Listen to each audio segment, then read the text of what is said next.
Hello বন্ধুরা, এটা কি বলো তো? এটা হলো লতি। গ্রামগঞ্জে তো খুবই ভালো পাওয়া যায়। আর আরও একটা মজার জিনিস হলো হাতে নখ থাকার উপকারিতা।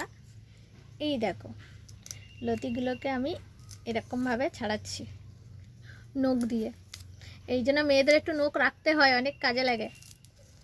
এই যে বটি দিয়ে ছাড়াতে গেলে মুশকিল হবে, আর তোমার এই এই খোলসটা খুব ভালো করে উঠবে না, যতটা না তুমি নখ দিয়ে তুলতে পারবে। এই দেখো, এটা হলো নখের কালমা। এই যে নখ দিয়ে আমি কচুরলতির খোসাগুলোকে ছাড়িয়ে নিচ্ছি। তোমরা ট্রাই করে দেখো, খুব সুন্দর ছাড়ানো যায়। তারপর আমি পিস পিস করে কেটে নিলাম।